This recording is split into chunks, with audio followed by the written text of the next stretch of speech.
Hello everyone. Today I'm just going to show you very briefly how you can change your preferred design you can find anywhere, for instance in a drawing book, into a beautiful design for quilting and doing so in Art and Stitch. You can see that I have already started the design, and my choice was a wonderful owl that is coming from an adult coloring book from Johanna Basford. And I think she's well known, and now I do have to give this disclaimer. This design is not for sale. I just did it on my own, just for my own happiness. These two printouts you're seeing here are just from the internet, freely available on Pinterest. I'm sorry, I cannot say who did color these. So just, if anybody recognizes their design, say, it's me, you chose my design. I think they're beautiful.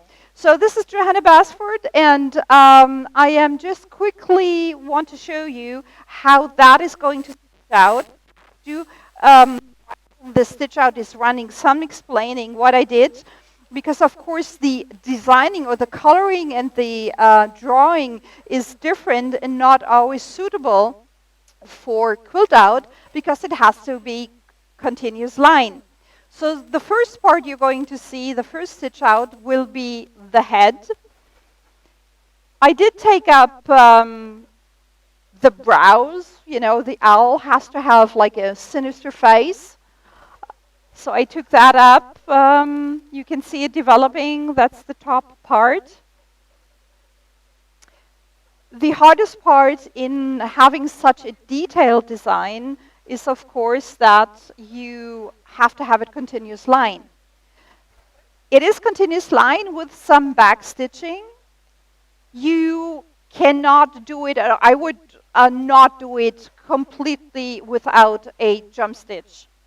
And you can already see on the side part here that that is completely different from the owl. And I did this just as a filler.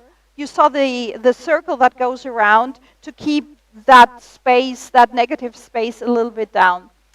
And we have already one eye developed. It's still all without a break now. And you basically only have to find a smart way to get from one part of the design to the other. And sometimes you have to be creative.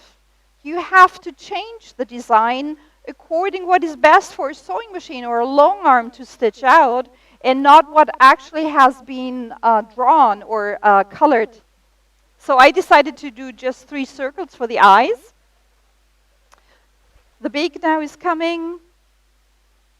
And by the way, this is also a very nice design, because as a designer, you can be very lazy here. You see that actually the left part and the right part are the same. And I'm just going to interrupt here because this is the first stop. So the only thing I have to do right now is pull my bobbin thread. And the trick here is I take both. I hope you can see this on camera. They're both threads. Perfect. And I'm just going to cut them in half.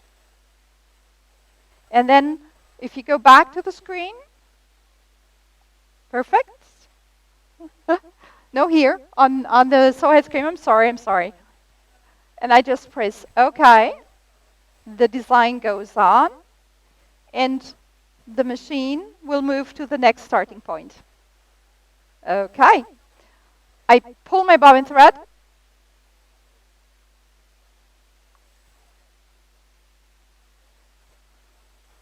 Usually that's much easier than what I'm doing right now here. Okay, here we go. Okay, got those. And I just press go. It automatically does the securing stitches. And this is just guesswork, like in embroidery. Which way is it going to go before I can clip my thread? Okay, here we go. Clip and clip. So I was saying, as a designer, you can be very lazy. with a design like that, because you just have to do one part, the left or the right part, and then you're just copying the same thing on the right, and have to just find the connection, where to do the connection. And you can see, to go from left to right, I sort of created this part up here. You just see my finger up here. Let me do one thing, because I'm just interrupting it, and I'm just going to get the handles out of the way. I haven't thought about that before. So here we go. That's going to be much better. And compared to the drawing, here is now the quilting part coming in, and of course we love feathers. So I said, well, I'm just going to use the classical feather over the top to do the wings, the left and the right part of the wings. Now the body is developing. The feet. Oh, the branch. That's underneath. That was quite easy, because that is almost like the original. And sometimes you just have to go off. You have to, and I can tell you, it takes a couple of days of thinking. You know, you have to step back and rethink, and what would be the best way to get from one side to the other, and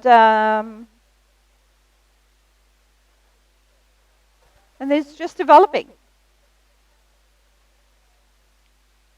Going to be quiet for a while and have you look at the stitch out.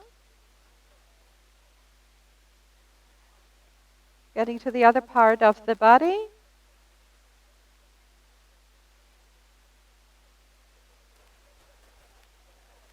Same thing in here. What I said, it is actually stitching out the same part as on the left side, just from the other side. So that needs some rethinking as well. One tip I can give you in doing these elaborate designs is that you do have some backstitching. Do the backstitching as soon as possible.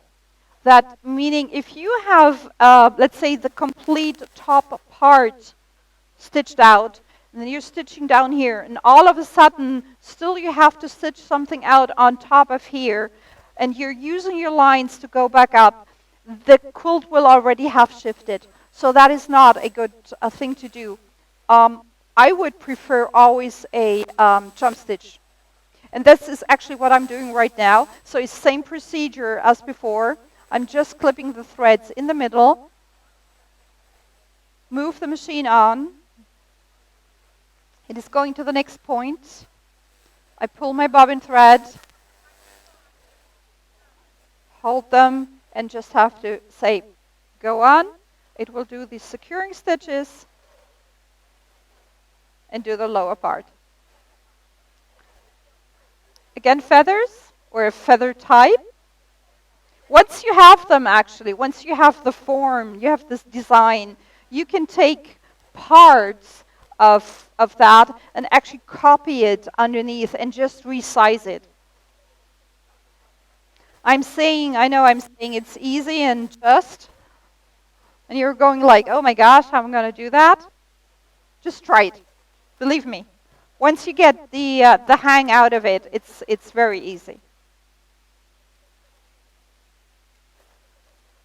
Sometimes I'm asking myself, where's the needle going to stitch now? I keep forgetting that. Okay, other part.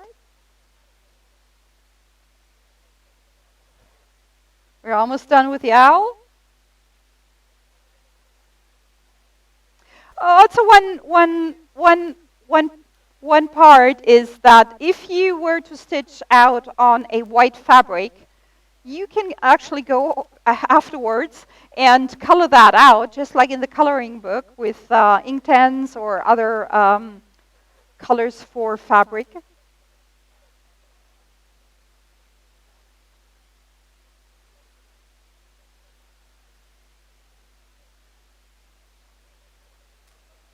Okay, next jump, pulling my thread.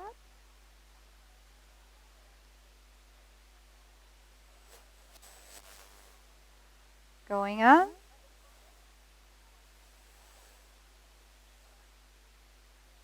Pulling my thread.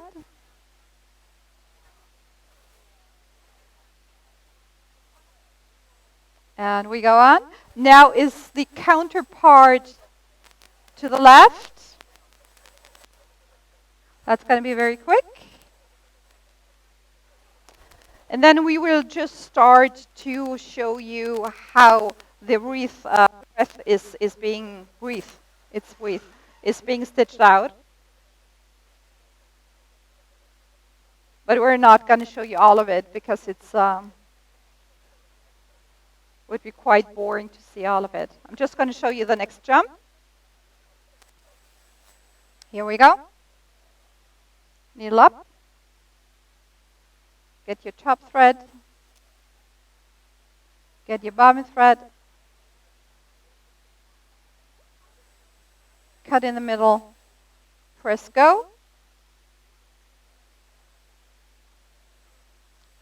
Very short jump, but of course it's nicer to have the gap and not stitch there. Hit go. Now it's going to be loud because that first circle is going to be very quick. Here we go. The machine speeds up when there's no corner. And now the classic feathers start. Just going to show a couple.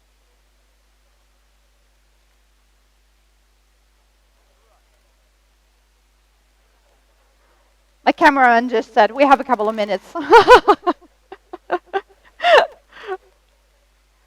Well, we don't want to bore you with, once you have seen a couple, they're all the same.